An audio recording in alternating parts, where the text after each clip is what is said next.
Hi friends, welcome back to another episode of Generation Tech. My name is Alan. In preparation for the new season of Clone Wars, we're going to continue our coverage of the Clone Wars by talking about the lost clone known as Echo. It's very possible that his story will return in the new 7th season of Clone Wars, so we figured now is a great time to revisit it. Born on Kamino like most of the Fett clones, CT-1409 was nicknamed Echo for his tendency to repeat orders. Comlink, just relayed orders from... We all heard the orders, Echo! Stop calling me that! Stop repeating every order! Less yapping, more blasting! Which was just a side effect of his personality. Echo loved to follow the rules, and he made sure everyone around him did as well. During his off time, he enjoyed sitting down with the GAR regulation books and memorizing each code by heart. It was this rigid adherence to rules that made Echo a terrific and reliable soldier, but also, as Shakti put it, the one they call Echo never adapts to the situation. No! We have to follow orders! As a clone cadet, he was a part of the famous Domino Squad along with Fives, Heavy, Cut Up, and Droid Bait. Domino Squad had serious problems working together and were constantly failing their training exercises. They simply weren't able to work together as an efficient combat unit. Echo tried to take lead on numerous occasions. He believed that if the squad followed the regulations and orders being issued on the battlefield, all would go smoothly. How about we follow orders? This is our last practice test! Will you shut up with instructions? You're not in charge! But because they were all cadets, there was no commanding officer to take lead, and Echo quickly started clashing with another clone in the squad named Heavy. ARC troopers follow orders. Care to repeat that, Echo? Come on, get up, Heavy! Heavy liked using a rotary cannon and liked racking up kills on the battlefield, but oftentimes went his own way without any coordination from his squad mates. This of course left him exposed and also put his squad mates in danger. The constant fighting and arguing put Domino Squad in the real danger of failing their training course. And because clones had no right and were created for one purpose, combat, if they weren't able to fulfill that purpose, well, they were useless. Sometimes our efforts are less than successful. Are you suggesting we just cast off the Domino Squad? They're living beings, not objects. Termination was a very real possibility. At best, they would become maintenance clones, like 99. Nonetheless, Echo remained positive and tried his best to follow orders, and eventually his squad got their act together and made it through training.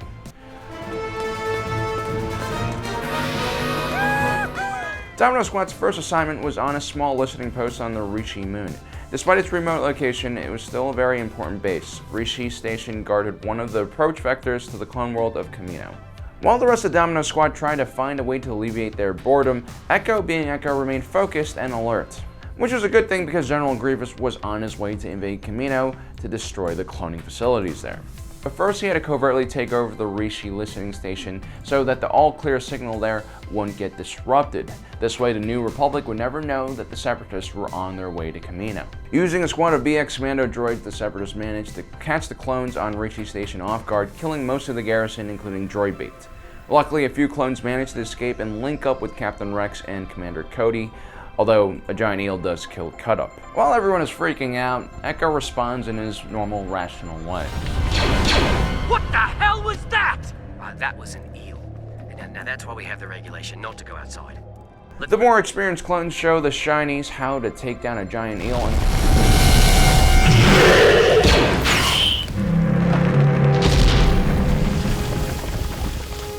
and Captain Rex gives Echo a mark that he will forever carry with him. Eventually, the surviving clones managed to retake Rishi, but shortly after, Grievous's fleet arrived above the moon and an army of Separatist droids were deployed to the surface. The clones have to figure out how to destroy the station before it falls under droid control again. Echo comes up with an idea to use the liquid Tabana gas that was stored beneath the station for the colder months. The clones managed to successfully blow up the station, but unfortunately Heavy had to stay behind to manually detonate the explosives.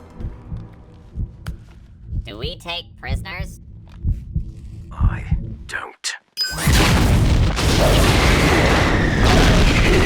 And just like that, Echo loses 3 of his closest brothers on his first deployment. Now the only people from Domino Squad that are left are Echo and Fives. Grievous's invasion of Kamino was postponed thanks to the brave action of Echo and his fellow clones. But the next time Echo and Fives found themselves back on Kamino, the Separatist general decided to strike again. Reuniting with their old pal 99, Echo and Fives were tasked with manning a sniper nest in order to hold the bridge.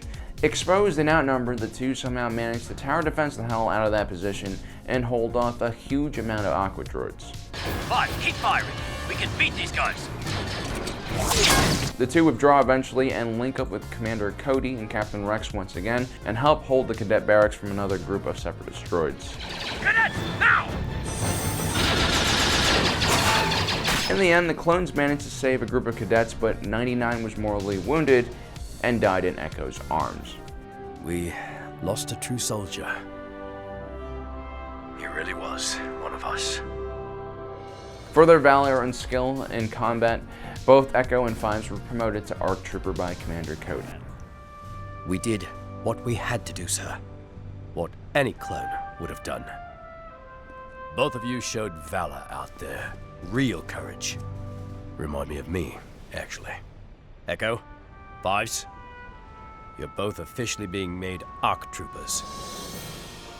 The next time we see these two clones is during the Republic strike on the infamous Separatist prison known as the Citadel. Their mission is to retrieve Jedi General Peel, who has some very important information stored in his mind. Echo and the rest of the team had to be frozen in carbonite in order to sneak onto the base, which I'm told is a very unpleasant experience and can cause temporary blindness. The Citadel was originally created to contain rogue Jedi, so it was even dangerous for Jedi Knights to go there, let alone a clone trooper. Echo and Fives both make it through a dangerous maze of traps and droids and help their Jedi leaders save the prisoners. When the group finally make it back to their shuttle, they're ambushed by waiting Separatist droids. Echo and Fives try to hold off as many as possible, but the commando droids have the high ground, and that's really important in Star Wars. When one commando droid runs off for a heavy weapon and was about to blow up the team shuttle, Echo rushes forward and attempts to take out the droid, but is caught up in the explosion of the shuttle. In the next scene, we see his helmet roll onto screen and can only assume that he's died. Or at least that's what they want us to think.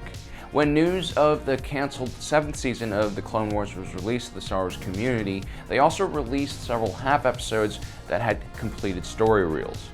One of those story arcs surprisingly featured Echo. Now, we're not sure if that story arc will make it into this new season of Clone Wars, but here's what happened to him. Echo had survived the blast. He was an extremely tough individual, and luckily the Separatists had state-of-the-art cyborg technology thanks to General Grievous. Echo ended up losing both his legs, an arm, and a part of his lower torso. At some point, all of those lost limbs were replaced by the Separatists, and then he was sold to Wat Tambor in the Techno Union. Wat Tambor was secretly working for the Separatists and performed many experiments on Echo and was now using the clone for counterintelligence. Captain Rex had developed an algorithm that could accurately predict clone trooper tactics on the battlefield. I've studied our battle lines for some time. Developed an algorithm to counter all our tactical tendencies, with the hope we could use it to shore up our weaknesses.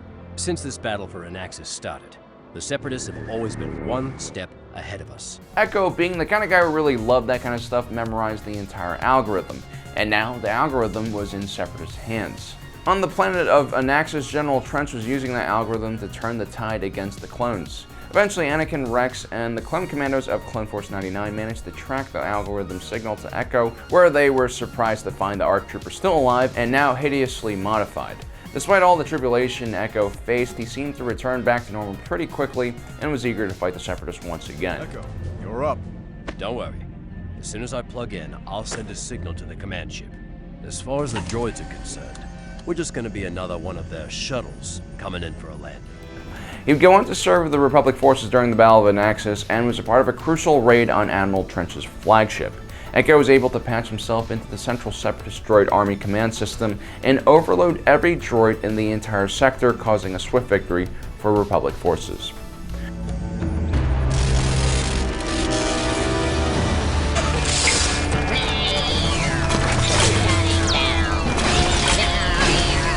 I really do hope we see Echo again. He's a great example of what a clone trooper should be. His love for regulation, training, and discipline help him survive things that most clone troopers wouldn't have. Even when his body is horribly mutilated, he's able to keep himself focused on the mission and eventually becomes the hero of the Battle of Anaxis. So guys, that is the history of the clone trooper known as Echo. It's kind of like a little refresher course in preparation for the new Clone Wars series. Hopefully we do get to see him again. Well guys, don't forget to subscribe and also hit that notification button and like us on Facebook. Thanks for joining us today. If you're watching this, you are Generation Tech.